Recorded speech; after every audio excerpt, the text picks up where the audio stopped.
नमस्कार। कार्यक्रम जीवन शैली में आप सभी का स्वागत, अभिनंदन। मैं हूं आपके साथ विश्वबंधु पांडे। दर्शकों, इस कार्यक्रम में हम हमेशा ही ऐसे विषयों पर बातचीत करते हैं जो कहीं ना कहीं हमारी जीवन शैली, लाइफ स्टाइल से जुड़े हुए होते हैं और काफ़ी हद तक हमारी लाइफ स्टाइल को प्रभावित करते हैं। आज हम ऐसे ही एक खास विषय पर बातचीत करेंगे, सौंदर्यीकरण का महत्व, सौंदर्य प्रसाधन, कॉस्मेटोलॉजी। युवाओं में स्टाइलिश बनने का क्रेज़ जो है वो हमेशा ही देखा गया है और यही कारण है कि बढ़ते ब्यूटी सैलून, स्पा और कॉस्मेटिक क्लिनिक्स के बढ़ते प्रभाव के कारण जो युवा हैं इस क्षेत्र को अपने करियर के रूप में, बतौर रोज़गार के रूप में अपना रहे हैं।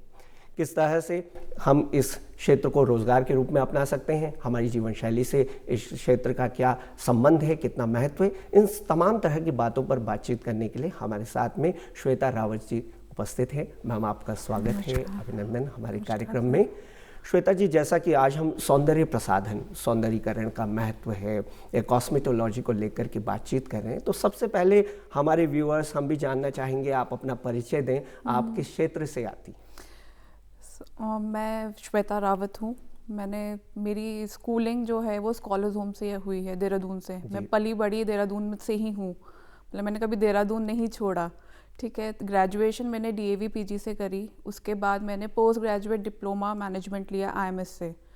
तो मैनेजमेंट करने के बाद जब मैं 2012 में पास आउट हुई तो ऑब्वियस सी बात है, मुझे एक जॉब की रिक्वायरमेंट थी। तो मुझे एक कॉस्मेटोलॉजी संस्था से अवसर मिला कि मैं उसको मैनेज करूं, क्योंकि डिप्लोमा मेरा मैनेजमेंट से था। तो मेरे को वो अपॉर्चुनिटी मिली, एक अवसर मिला कि मैं एक मैनेजमेंट मिला जिसको मैं मैनेज करूं। और 10 साल से मैं इसको मैनेज कर रही हूँ, कॉस्मेटोलॉजी संस्था को। मेरे अंडर में सारी कैटेगरी आती है, सबको मैं देखती हूँ, उसके अंडर में बच्चे हैं, स्टाफ है, तो वो सारी चीज़ें मैं देखती हूँ। जी, जो कॉस्मेटोलॉजी है मैम, सौंदर्य प्रसाधन की है, सामान्य अर्थों में अगर हमें सामान्य भाषा में समझना चाहें हम, तो इसे कैसे समझा जा सकता है? क्या है कॉस्मेटोलॉजी? बिल्कुल, देखिए आजकल हर कोई सुंदर दिखना चाहता है जी, है ना। आप देखें कि धीरे धीरे ये ट्रेंड इतना बढ़ता जा रहा है कि जब हम सुबह उठते हैं तो हर कोई, आप देखें कि एकदम से मैं बाल सही कर लूँ, मैं हल्का सा लाइनर लगा लूँ। लड़कियां ज़्यादा होती हैं आजकल, लड़के भी धीरे धीरे इस लाइन में आ रहे हैं कि बाल सेट होने चाहिए, कोई घर में ना आ जाए, एकदम से वीडियो कॉल ना हो जाए, है ना। तो ये चीज़ डेली बेसिस पे हमारे कहीं ना कहीं रहन सहन के साथ ही मिलती जा रही है जी, है ना। तो हम अच्छा दिखना भी चाहते हैं, तो इसलिए हर कोई इसकी तरफ बढ़ रहा है, आकर्षित कर रही है ये लाइन। तो ये धीरे धीरे ग्रो कर रही है। जी। जो आज हम, जैसे कि अपने कार्यक्रम, ये जीवन शैली कार्यक्रम है, लाइफ स्टाइल है, तो इसका अंग है, ये बहुत बड़ा सौंदर्य इसका अंग है। तो इसे किस तरह से देखती हैं, किस तरह से ये हमारी जीवन शैली को प्रभावित करती हैं, ये चीज़ें जो ये सौंदर्य के जो प्रसाधन हैं मैम? देखिए, सौंदर्य के प्रसाधन बेसिकली हम इस्तेमाल करते हैं अपने आप को अच्छा दिखाने के लिए। जी बिल्कुल। अच्छा, अब हम अच्छा क्यों दिखना चाहते हैं? क्योंकि हमारा कॉन्फिडेंस इससे बूस्ट अप हो, जी, हम प्रेजेंटेबल हों, हम 4 लोगों के बीच में अच्छे से कॉन्फिडेंटली बात करें। तो लोगों ने ये धीरे धीरे रियलाइज़ करा कि येस, अगर आपको प्रेजेंटेबल दिखना है तो इनर ब्यूटी तो रिक्वायर्ड है ही, लेकिन आउटर ब्यूटी भी बहुत ज़रूरी है। तो उसके लिए ये जो फील्ड है ये धीरे धीरे ग्रो कर रही है और हम अपने डेली की चीज़ों में इसका इस्तेमाल कर रहे हैं। जी, जो कॉस्मेटिक प्रसाधन है उन सारी चीज़ों को। ये पर्सनालिटी डेवलपमेंट को लेकर के बात करें तो क्या पर्सनालिटी को डेवलप करने में ये चीज़ें सहायक होती हैं? क्या ये कॉस्मेटिक जो चीज़ें हैं ये हम जो यूज़ करते हैं? बिल्कुल। देखिए, अब आपको सपोज कहीं इंटरव्यू में जाना है जी, आपके बाल अच्छे से टाई अप नहीं है, आपने कोई मेकअप अच्छे से नहीं करा हुआ है, अब आप अपने आप को कैसे प्रेजेंट करेंगे? कहीं ना कहीं आप वो कॉन्फिडेंस लैक कर जाएंगे। जी, लेकिन आप अच्छे से ग्रूम्ड हैं, ठीक है, तो आप इंटरव्यू अच्छे से फेस करेंगे, कॉन्फिडेंस बूस्टअप होगा और ये एक तरीके से मोटिवेशनल फैक्टर की तरह काम करता है। जी, तो डेफिनेटली पर्सनल ग्रूमिंग पे भी ये चीज़ आती है कि यस, अगर हम पर्सनली ग्रूम्ड हैं तो हम आगे अच्छे से किसी भी चीज़ को फेस कर सकते हैं। सौंदर्य की हम बात करें तो जैसे कि ये सौंदर्य जो है ये हमारे शरीर से ही संबंधित है या इसका मन पर भी कोई असर होता है, किसी तरह से कनेक्टेड है हमारे मन से भी? मन से भी कनेक्टेड है, क्योंकि अगर हम देखो अच्छा जी। दिखेंगे तो ऑब्वियसली अंदर से भी खुश रहेंगे। जब हम खुश रहेंगे तो वो चीज़ हमारे चेहरे पे झलकती है। जी। और जैसा कि मैंने कहा कि यस, हमारा कॉन्फिडेंस फिर बूस्ट अप होता है, हम कोई भी चैलेंजेस फेस कर सकते हैं, अपने आप को 4 लोगों के बीच में प्रेजेंट कर सकते हैं। तो बिल्कुल दोनों चीज़ें इंटरलिंक्ड हैं। अगर हम बाहर से अच्छे दिख रहे हैं तो अंदर से भी हम खुश रहेंगे, और वो चीज़ आपकी पर्सनालिटी पे दिखती है। और कहीं ना कहीं मुझे लगता है हमारी लाइफ स्टाइल को, हमारी जीवन शैली को ये चीज़ें प्रभावित करती हैं आज के बिल्कुल समय में। बिल्कुल बिल्कुल प्रभावित करती है। आजकल ये जो अभी हमने इन सारी बातें यहाँ पर करी हैं, बाह्य सौंदर्य और आंतरिक सौंदर्य जैसे आप बता रही थी अभी, तो जो फिजिकल अपीयरेंस है ये मायने ज़्यादा रखता है या फिर हमें आंतरिक रूप से सुंदर होने की ज़रूरत है आजकल, या दोनों ही चीज़ें ज़रूरी हैं, जैसे कि अभी हम बातचीत इस चर्चा को कर रहे हैं इसमें? देखिए, आंतरिक सौंदर्य, अब हम किसी के आगे जा रहे हैं जी। जिसको हम नहीं जानते, जी। वो हमारे बारे में नहीं जानता, हम उसके बारे में नहीं जानते, तो वहाँ पे हमारा फिजिकल अपीयरेंस काम करता है। आंतरिक सौंदर्य तो वो बाद में देखेगा हमारा, जी। है ना। तो जब हम कहीं पे भी अपने आप को रिप्रेजेंट कर रहे हैं, चाहे वो कोई भी फील्ड हो, तो पहले हमारा फिजिकल अपीयरेंस इम्पॉर्टेंट है, उसके बाद आंतरिक सौंदर्य। जी बिल्कुल। और जब सामने से व्यक्ति सुंदर दिखता है तो निश्चित रूप से मन से भी सुंदर होगा, लेकिन मन को सुंदर बनाने की इसमें ज़रूरत है। बहुत ज़रूरत है। आजकल हम तमाम तरह के बहुत सारे कॉस्मेटिक सामान, पदार्थ, वस्तुएं मार्केट में हैं जिनका हम प्रयोग करके सुंदर बन सकते हैं। तो इन वस्तुओं का कितना ये वस्तुएं फ़ायदेमंद हैं, किस तरह से ये ज़रूरी हैं हमें सुंदर बनाने में, इसमें क्या कहना चाहेंगे इस पर? देखिए, बिल्कुल पहले तो आप जब मार्केट में जाते हैं, आप देखिए कि पहले तो कोशिश कीजिए कि आप अच्छा सामान उठाएं। आजकल देखिए आप मार्केट में ऑर्गेनिक सामान बहुत आ रहा है, ऑर्गेनिक मेकअप आ रहा है, तो पहले तो कोशिश कीजिए कि डेफिनेटली आप ये सारी चीज़ें यूज़ करें, ठीक है। उसके बाद जब भी आप कोई भी सौंदर्य प्रदान चीज़ें लेने जाते हैं मार्केट में, आप उसकी मैन्युफैक्चरिंग देखें, उसमें क्या क्या यूज़ हो रहा है, इंग्रेडिएंट्स क्या है, ठीक है। और लगाने से पहले हमेशा पैच टेस्ट ज़रूरी है। कई बार ऐसा होता है कि हमारी स्किन एलर्जिक होती है, बिल्कुल, ठीक है। अब हमने कोई भी चीज़, कोई भी मेकअप अप्लाई करा या कोई भी कॉस्मेटिक सामान अपने ऊपर लगाया तो उससे एलर्जी हो जाती है। जी। तो ये चीज़ों का ध्यान रखना चाहिए जब भी हम कोई कॉस्मेटिक चीज़ें मार्केट में लेने जाते हैं। और यस, अपनी स्किन टाइप जानना बहुत ज़रूरी है कि मेरी स्किन टाइप पे जो मैं सामान ले रही हूँ वो जाएगा कि नहीं जाएगा।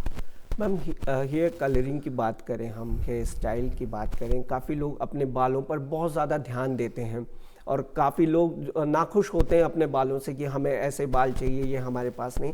तो जो डाई होते हैं, जैसे कि हम कलरिंग करते हैं, तो किस तरह की कलरिंग का यूज़ हमें ज़्यादातर करना चाहिए जिससे हमारी स्किन पर भी इसके कोई हानिकारक प्रभाव न पड़े? देखिए, पहले अगर बात करूँ, जब ये सब नहीं होता तो लोग मेहंदी लगाते थे, जी बिल्कुल, है ना। मेहंदी कहते हैं कि बालों के लिए बहुत अच्छी चीज़ है, लेकिन धीरे धीरे धीरे जब हम उसका इस्तेमाल करते हैं तो वो एक कोटिंग बना देती है बालों में, ठीक है, जो आगे बालों को कमज़ोर करती है, बाल झड़ते हैं, बालों में बहुत सारी प्रॉब्लम आती है। अगर मैं डाई की बात करूं तो धीरे धीरे आने वाले टाइम पे डाई ने इनकी जगह ले ली। ये क्या करते हैं कि जब आप इसको लगाते हैं अपने बालों में तो ये जो हमारी स्कैल्प होता है उसका क्यूटिकल बिल्कुल डेड कर देता है। अच्छा। तो जैसे जैसे हम इसके यूज टू होते जाते हैं तो ये धीरे धीरे बालों को सेम मेहंदी की तरह कमज़ोर बना देता है और फिर बालों में बहुत सारी प्रॉब्लम्स आने लगती है। बेसिकली मेलेनिन ख़त्म कर देता है। तो आजकल आपने देखा होगा छोटे छोटे बच्चों के सफ़ेद बाल होते हैं, तो वो चीज़ डाई से होता है। लेकिन अगर मैं बात करूं हेयर कलर की, आप हेयर कलर लगा रहे तो वो बालों के ऊपर लगता है, क्यूटिकल को डेड नहीं करता है, और डाई क्यूटिकल को डेड कर देता है। मैम, अभी जैसे कि हम कॉस्मेटोलॉजी की हमने बात की है, सौंदर्य प्रसाधन की बात की है, हमने तमाम तरह की चर्चा इस विषय पर हमने की है, तो लेकिन कि जो हम करियर बना रहे हैं, हम रोज़गार के इसमें बहुत सारे करियर हैं, रोज़गार के रूप में कुछ युवा जो हैं इस क्षेत्र में आ रहे हैं, अपना भविष्य बना रहे हैं इस ओर। करियर हमेशा देखा गया है कि अमूमन लोग जो हैं वो एक ऐसा करियर बनाना चाहते हैं जहां पर आमदनी ज़्यादा हो, कम समय में उन्हें ज़्यादा चीज़ें मिल जाए। तो इस पर रोज़गार के क्या अवसर इस क्षेत्र में हैं, इस पर ज़रा आप विस्तार से बताएं। इस फील्ड में जनरली वो बच्चा आता है जो मतलब जिसमें माँ बाप को पता रहता है कि हमारा बच्चा आगे ना डॉक्टरी, मतलब इसका इंटरेस्ट नहीं है। जी बिल्कुल। अब धीरे धीरे देखें तो everybody wants to look good, हर कोई अच्छा दिखना चाहता है, मेकअप कर रहा है, अपनी हेयर स्टाइलिंग कर रहा है, तो पेरेंट्स भी यही चाहते हैं कि क्यों ना बच्चे को ऐसा ही कोर्स करा दिया जाए कि बच्चे का आगे रुचि रहे, है ना, आगे उसमें करियर बन जाए।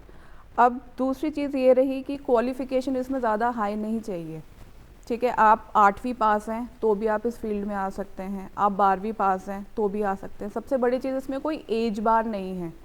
अगर आप 50 साल की भी उम्र में हैं और आप चाहते हैं कि मैं बिल्कुल ये करियर शुरू करूं तो आप इसमें आ सकते हैं।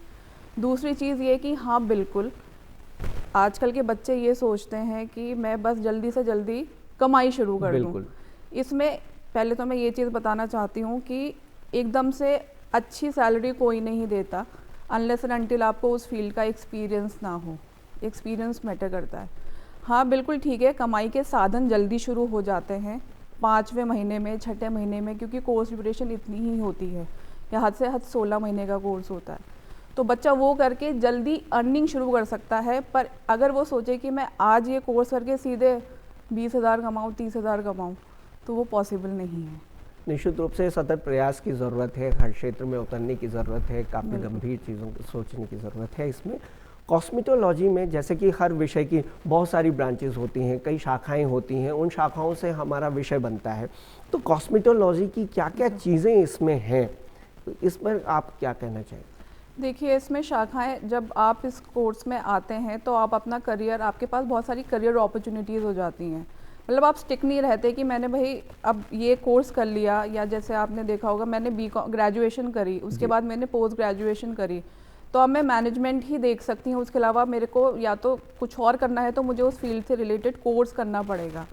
बट इसमें कॉस्मेटोलॉजी में क्या होता है, क्योंकि इसमें विभिन्न तरह की शाखाएं हैं, स्किन है, हेयर है, मेकअप है, नेल आर्ट है, नेल एक्सटेंशन है, तो आप इसमें अपना करियर ब्यूटी थेरेपिस्ट से भी शुरू कर सकते हैं, हेयर स्टाइलिस्ट भी बन सकते हैं, नेल आर्ट टेक्नीशियन भी बन सकते हैं, स्पा थेरेपिस्ट भी बन सकते हैं। मैम, जैसे कि आप बता रही हैं इसकी बहुत सारी ब्रांचेस के बारे में अभी आपने जिक्र किया है, तो हेयर आर्टिस्ट जो है, हेयर स्टाइलिस्ट होते हैं लोग, शैम्पू टेक्नीशियन होते हैं, नेल टेक्नीशियन होते हैं, ब्यूटी थेरेपिस्ट वाली बात करते हैं, तो क्या ये जो ब्रांचेस हैं इनके लिए अलग तरीके से कोर्स करने की ज़रूरत है, या एक साथ ही व्यक्ति इसको कर सकता है इन सारी चीज़ों को?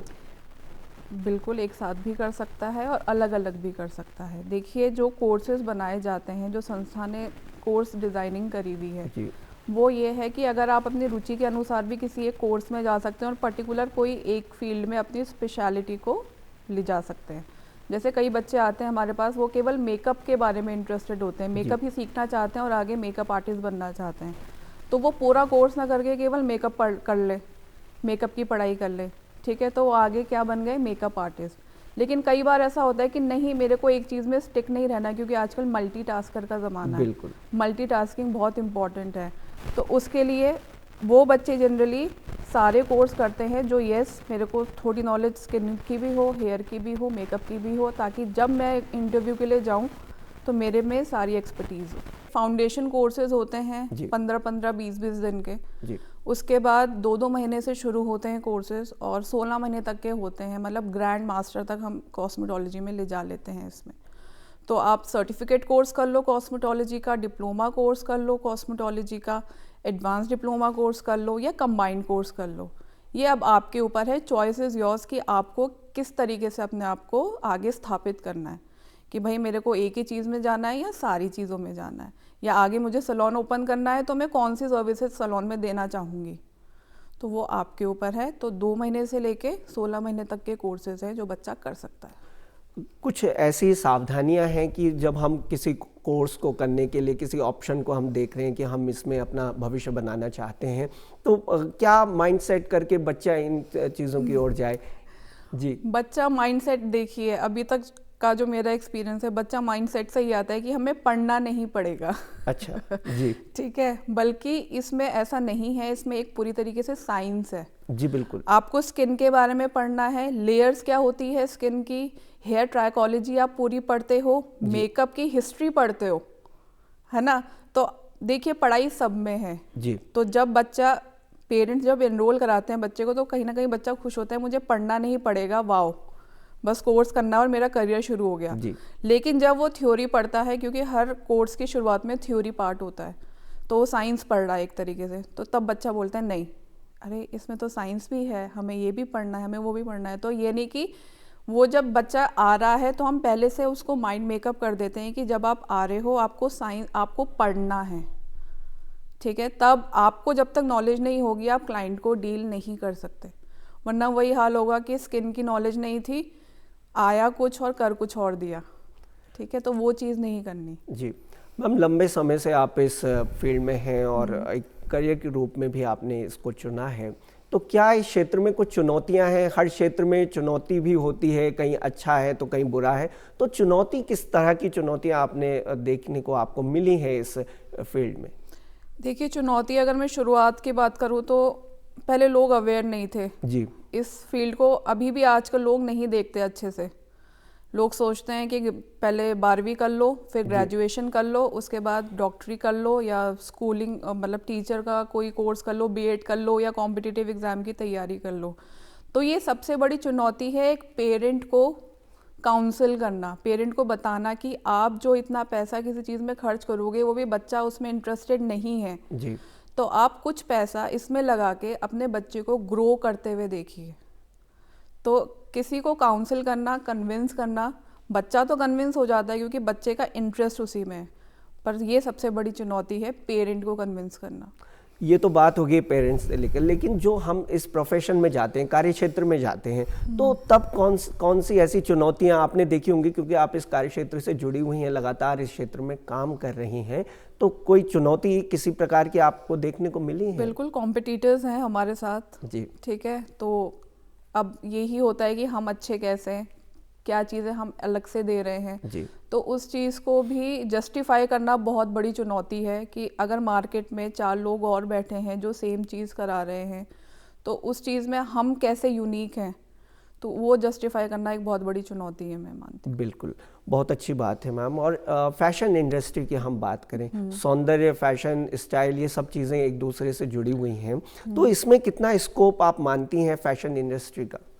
बिल्कुल, बहुत बड़ा स्कोप है धीरे धीरे, क्योंकि ये इंडस्ट्री ग्रो कर रही है। जी, मतलब काफ़ी ज़्यादा ग्रो कर चुकी है, मैं ये कहती हूँ, क्योंकि अब आप देखो, अगर मैं पुराना ट्रेंड उठा के देखूँ, ज़्यादा पुरानी बात नहीं है, 2013-14 की बात करती हूँ यार, 2012 की, लोग इतने अवेयर नहीं होते थे। बट आज की मैं बात करूँ, अगर घर में बर्थडे पार्टी भी होती है ना तो लोग सैलून बुक करते हैं, बिल्कुल, ठीक है।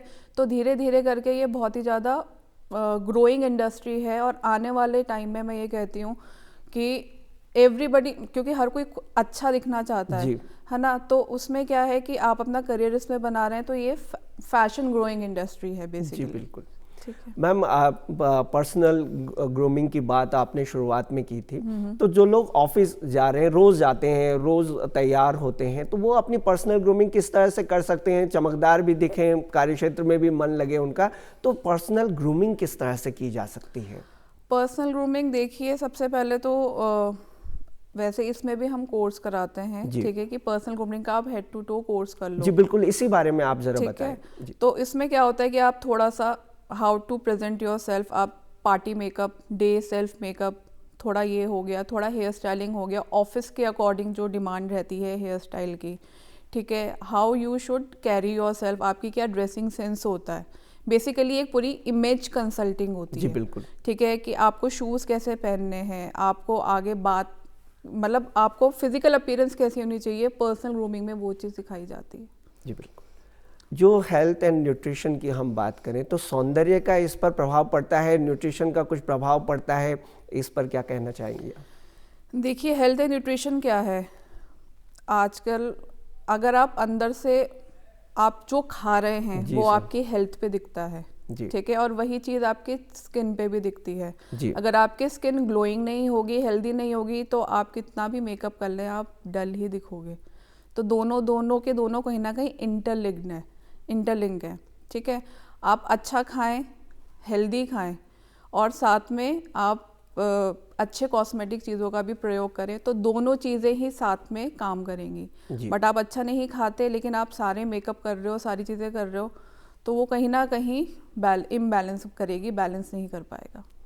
मैम जैसे कि हम बात करते हैं मेकअप की, मेकअप काफ़ी सारे लोग जो होते हैं बहुत सारा मेकअप कर देते हैं, तो स्किन पर भी उसका एक नेगेटिव इम्पैक्ट देखने को मिलता होगा। तो इसके बारे में क्या कहना चाहेंगे आप, मेकअप किस तरह से किया जा सकता है? देखिए, अति हर चीज़ की बुरी होती बिल्कुल सही बात है ना। जी। तो आप हद से ज़्यादा अगर अपने स्किन की लेयरिंग कर रहे हैं तो वो कहीं ना कहीं स्किन को प्रॉब्लम करेगी। अब सबसे पहले तो आपको स्किन टाइप आपकी पता होनी चाहिए, भाई मेरी ऑयली स्किन है, अगर मैं ज़्यादा लेयरिंग कर रही हूँ अपने स्किन में तो वो कहीं ना कहीं पोर्स को बंद कर देगी, उससे एक्नेस पैदा होंगे।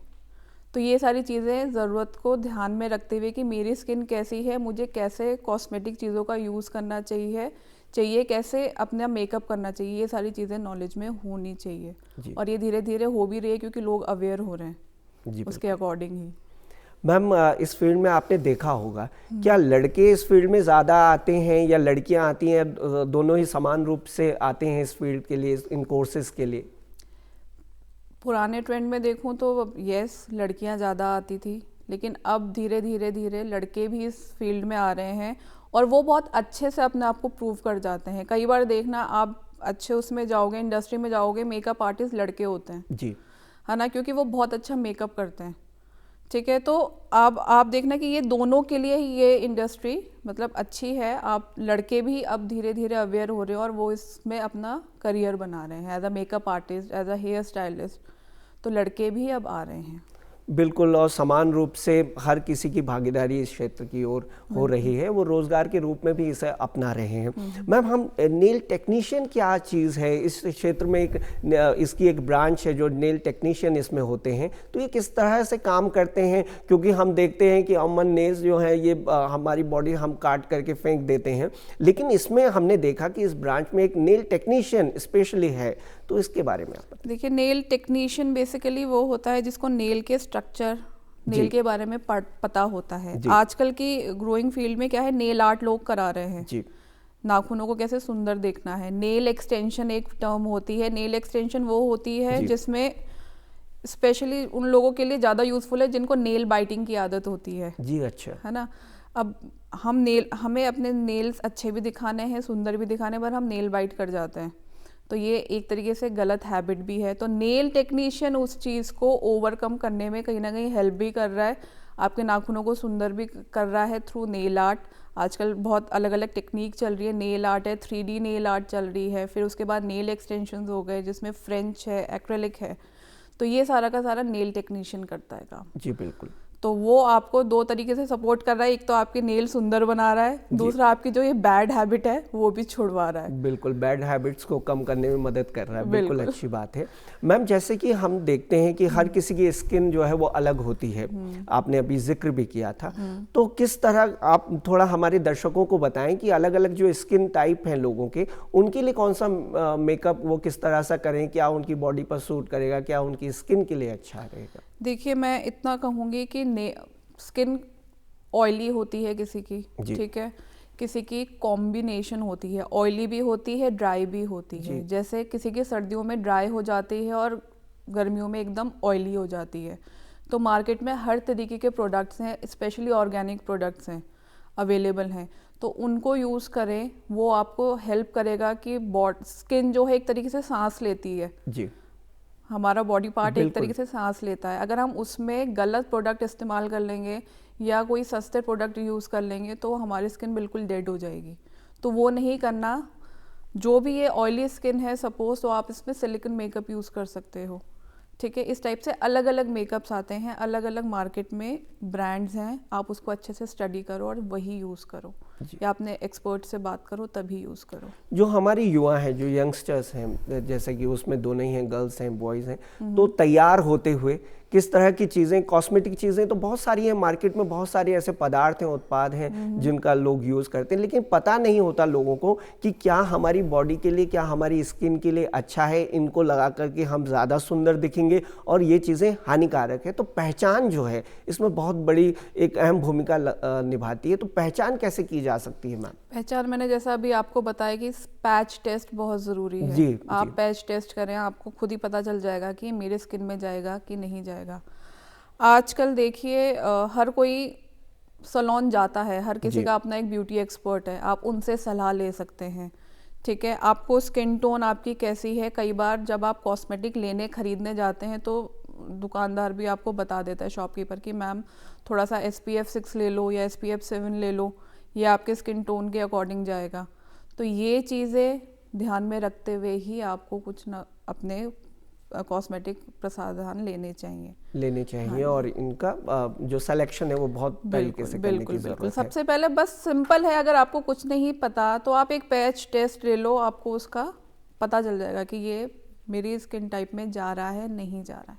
जी मैम, जैसे कि हम कॉस्मेटोलॉजी के कोर्सेज करते हैं, बहुत सारे कोर्सेज की आपने बात भी करी, तो आमदनी कितना अर्न हम कर सकते हैं इसमें, एक औसतन अगर कोई आइडिया आप देना चाहें? देखिए, इसमें कमाने की कोई सीमा नहीं है जी। डिपेंड करता है। जब कोई बच्चा कोर्स में एनरोल होता है तो हम उसमें, एक तो वो कोर्स कर रहा है, दो चीज़ें उसकी और हो रही हैं, हम उसका पर्सनल ग्रूमिंग भी हो रहा है, प्लस हाउ टू इंटरव्यू कैसे फेस करना है, इंटरव्यू कैसे क्रैक करना है, ये सारी चीज़ें भी हम आपको सिखा रहे हैं, बच्चे को सिखाते हैं। जी। तो वो मिनिमम इसमें स्टार्टिंग सैलरी 10, 20 भी होती है, 15 भी होती है, 18 भी होती है, डिपेंड आप कैसे इंटरव्यू फेस कर रहे हो, कैसे क्रैक कर रहे हो। सारी चीज़ें हम करवाते हैं पर्सनल ग्रूमिंग में, और कम्युनिकेशन स्किल्स वगैरह सारी चीज़ें सिखाते हैं, पर लास्ट में आपने क्रैक इंटरव्यू करना है। दूसरी चीज़, किसी भी इंडस्ट्री की पेइंग कैपेसिटी, वो भी बहुत मैटर करती है। मेरी पेइंग कैपेसिटी 10,000 ही है तो मैं वही पे करूँगी। बिल्कुल। अगर मेरी पेइंग कैपेसिटी 12,000 है तो मैं 12,000 प्लस इंसेंटिव भी पे कर सकती हूँ, तो मैं करूँगी। जी। तो डिपेंड सामने वाले की एंड द हाउ आप इंटरव्यू कैसे फेस कर रहे हैं, वो दोनों चीज़ें मैटर करती हैं। जी, हम अब एक नए युग में की ओर बढ़ रहे हैं, साइंस एंड टेक्नोलॉजी का ज़माना है, मॉडर्न युग का ज़माना है, तो आप क्या मानती हैं कि पहले की तुलना में अब इस क्षेत्र का जो रुझान है युवाओं में वो अधिक है या कम हो गया है, या फिर लोग जो हैं वो अलग अलग चीज़ों को करने के बजाय इस क्षेत्र की ओर, ये पर्सनल ग्रूमिंग, ये जो चीज़ें हैं कॉस्मेटोलॉजी की ओर, सौंदर्य प्रसाधन की ओर बढ़ चले हैं? बिल्कुल बढ़ रहे हैं, और धीरे धीरे हर कोई, युवा ही नहीं जी। हर लाइन के लोग इसकी तरफ बढ़ रहे हैं, आकर्षित हो रहे हैं, क्योंकि ये हर किसी को अच्छा दिखना है, जैसे मैंने बोला था। बिल्कुल। और अच्छा दिखना भी क्यों नहीं, क्योंकि मेरे को अपने आप को प्रेजेंट करना है 4 लोगों के बीच में। नहीं, अगर छोड़ो, मुझे 4 लोगों के बीच में प्रेजेंट भी नहीं करना, मैं घर पे ही रहती हूँ, आई एम अ हाउसवाइफ, तब भी मुझे अच्छा दिखना है। तो उसके लिए बिल्कुल आकर्षित हो रहे हैं युवा, क्या हर कोई लोग इसमें आकर्षित, हर एज के लोग इसमें आकर्षित हो रहे हैं। जी मैम, बहुत ही अच्छे तरीके से, सुंदर तरीके से सौंदर्य के ऊपर, कॉस्मेटोलॉजी के ऊपर आपने बातचीत की, आपने हमें समय दिया, इसके लिए आपका बहुत बहुत धन्यवाद। Thank you. तो दर्शकों, ये था आज का हमारा कार्यक्रम, और इस कार्यक्रम में हमने कॉस्मेटोलॉजी, सौंदर्य प्रसाधन के बारे में एक विस्तृत चर्चा आप लोगों के साथ में की है। हमें आशा है कि आपको हमारा ये कार्यक्रम ज़रूर पसंद आया होगा। आपसे फिर होगी मुलाकात कार्यक्रम के अगले अंक में, तब तक के लिए मुझे दीजिए इजाज़त। नमस्कार।